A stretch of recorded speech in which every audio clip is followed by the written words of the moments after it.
Hola gringas and gringos, and welcome to Gringos Auras. This week, I'm flying solo. Just going to share with you a little bit about the neighborhood that we live in, Ermita, right after this.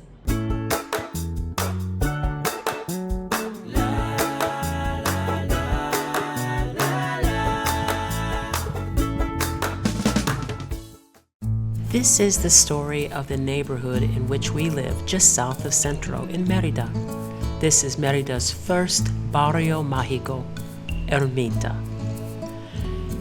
Mérida was found by Spanish conquistadors in 1542, namely Francisco de Montejo y León, known as the Younger, El Mozo, and established Casa de Montejo in 1549, which originally took up an entire side of the Plaza Grande in Centro Histórico.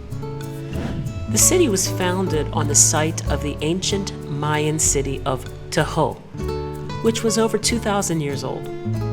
If you are interested in the research done to identify the original layout of Tahoe, we encourage you to follow the link in the description below from ResearchGate on the joint study conducted by Universidad Nacional Autónoma de México and Universidad Autónoma de Yucatán. The buildings of Tahoe were dismantled and their materials were quarried for use in the construction of the colonial homes, churches, and other structures. For approximately 200 years, most of Mérida remained primarily within a 4 to 5 block radius of Plaza Grande. The Maya of the region were considered aggressive and posed a danger in the minds of colonial Spanish and their Criollo descendants. Thus, a wall was erected around the city, much like the wall around Campeche. Gates or arches were constructed to control entry into the city, also inspired by Campeche. It is believed that there may have been up to 8 of those gates at one time, but at the very least there were 4, of which 3 remain to this day. The gates were built in 1690, and while it is said that they were built to protect against pirate attacks, it was likely more of a way to keep the Maya out. And as such, it is likely the origin of the White City, since the motivation for their construction was to keep the city white, with colonial Europeans and their white descendants within its walls. 2 of the arches are on Calle 50, one at Calle 61 and the other at Calle 63.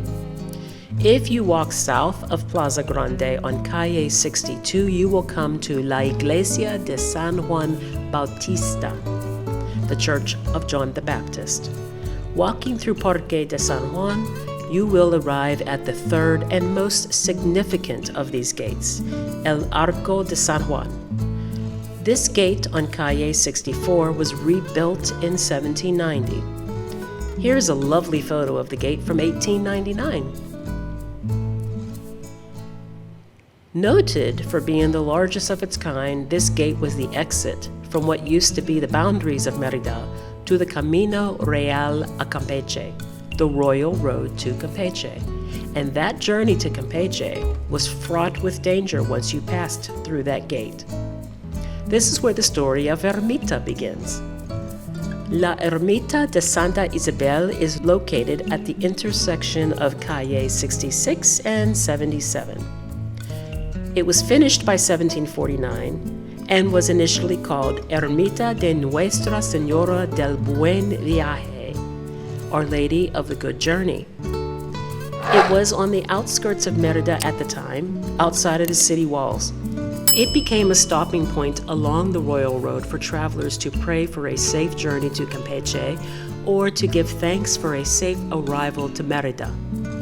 The barrio of Ermita grew around La Ermita de Santa Isabel. In Ermita, there are still many 17th and 18th century houses with very simple facades. The 19th century houses are a bit more ornate. In fact, the Airbnb that we rented is one of those 19th century homes. This neighborhood is still very authentically Mexican Mayan. There is a growing community of international residents who fall in love and purchase these colonial homes and restore them. For such a small area, there is so much life in this neighborhood. Thus, it is easy to see why Ermita became Mérida's first Barrio Mágico.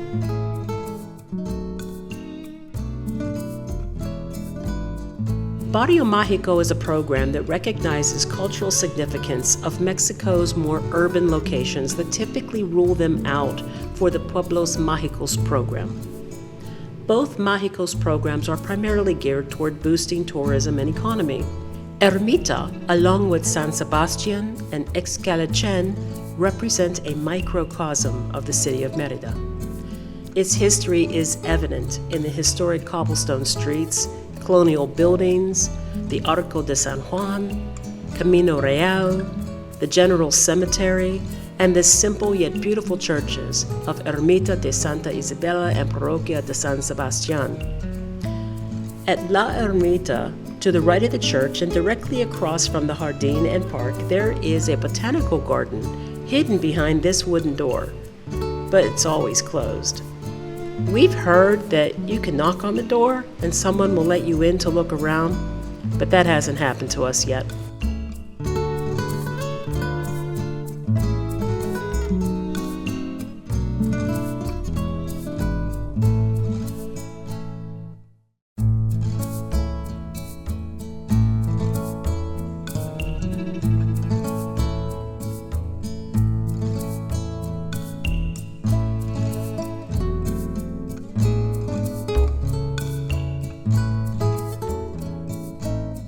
This park is always active, day or night.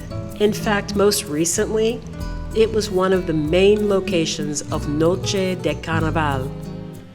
There is usually a mercado on the weekends selling all sorts of plants, small crafts, and of course food. Marquesitas.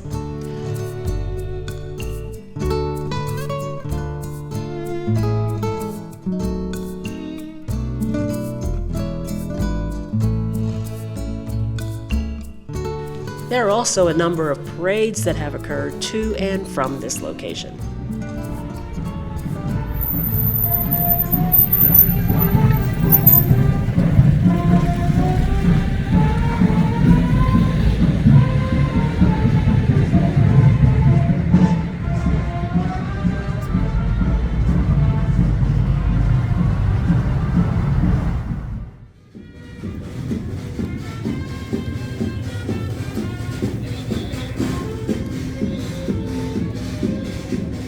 Tardes.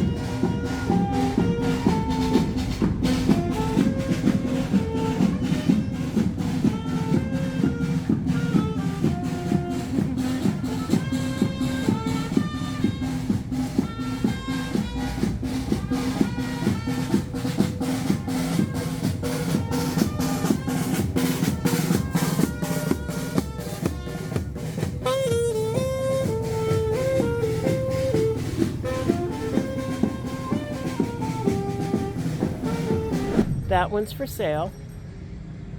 Venda. This one is for rent. Anybody looking for a place to rent in Mérida in a lovely neighborhood? Here you go. Right here.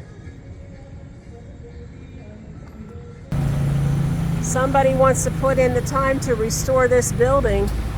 It's for sale. And look inside. First of all,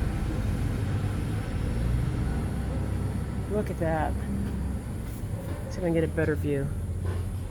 You see all the way in there? Look at that. Look at that archway. But then over here, got doors falling down. But I mean, man. And here's more of that house. This is the house that actually has the roof. That other area was like all open courtyard. Wow, there's a lot here. Look at that door there. And that window. Oh, look, it's like a turret almost. Yep, and then here's your it's like a parking. rounded, wow. If somebody was into restoration work, and then it's got a garage. So you got parking right here too. Portico. And that looks like more outdoor space right in there. What the heck? So here's the gate for the garage right here. Wow.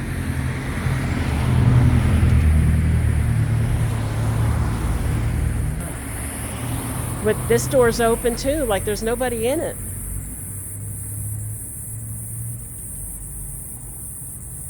Huh. And that's where we are. We just noticed this building we're walking past. It's an architect. And then it's in English. We dream that we build it. Hey, we're in Merida.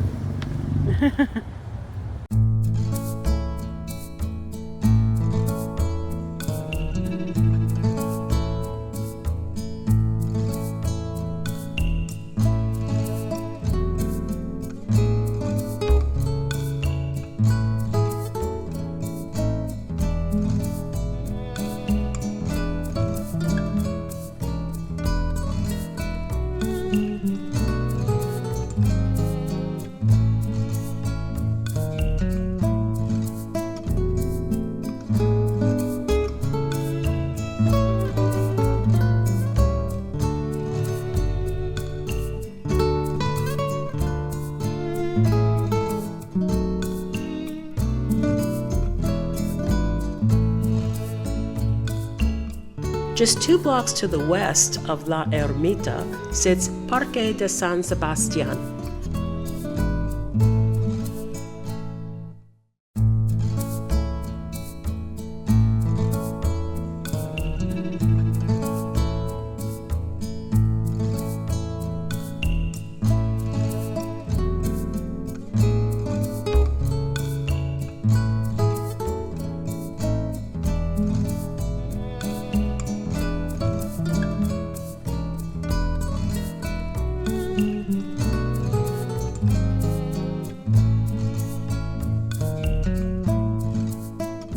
The complex includes a basketball court, soccer field, a softball field, and of course, La Parroquia de San Sebastián. Across the street are a couple of schools. This really is also part of our neighborhood since the boundaries between Ermita and San Sebastián are blurred. They are only 2 blocks apart from one another and often share in community celebrations. San Sebastián is one of the oldest and most traditional barrios in Mérida, where the indigenous Maya were removed from their homelands and displaced into this area outside of the city walls to make way for construction of large colonial estates. For hundreds of years, this was the home of poor Mayans and immigrants. It is still a predominantly residential area.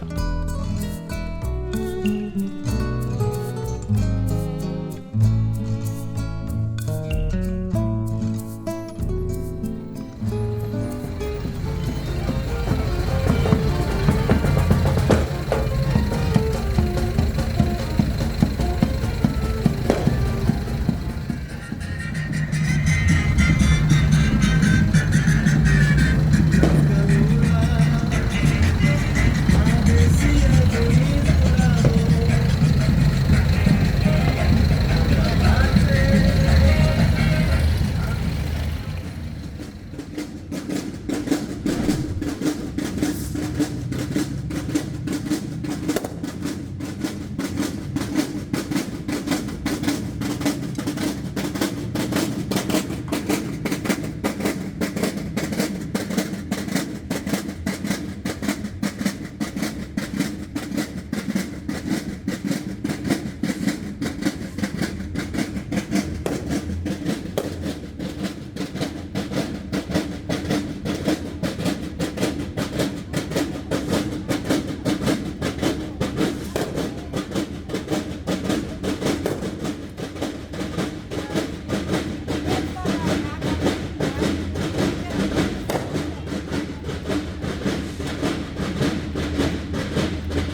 During our present stay, we were lucky enough to be here for the 100th anniversary of the Feria de San Sebastián, complete with rides, penny arcade games, and numerous neighborhood processions that passed right in front of our Airbnb, down to La Ermita and back to San Sebastián.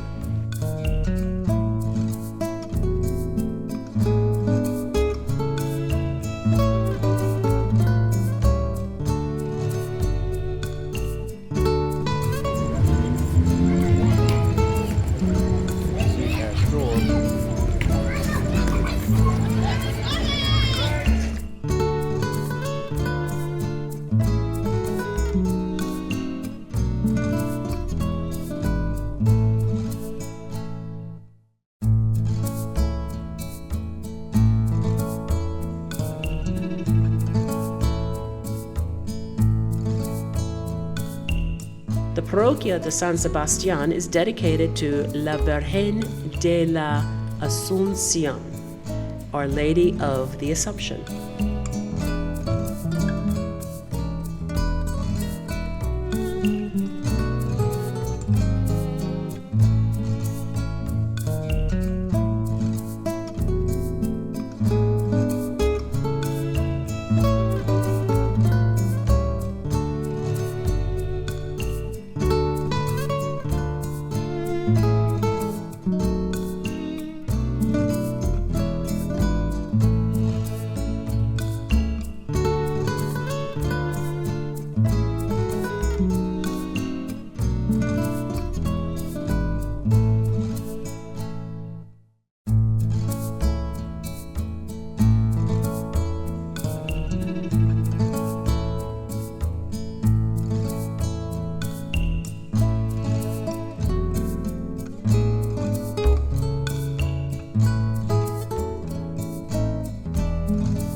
That is queso con zarzamora. Oh my God, this is so good. This is so good.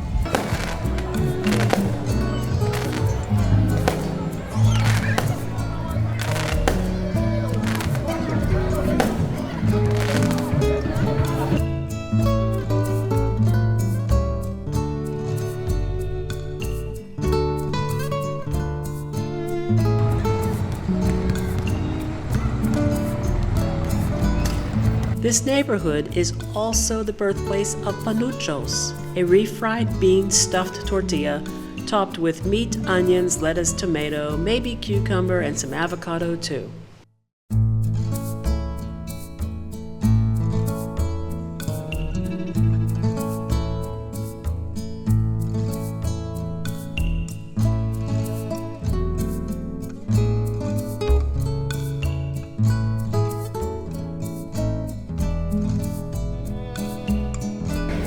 I got a Marquesita with queso crema.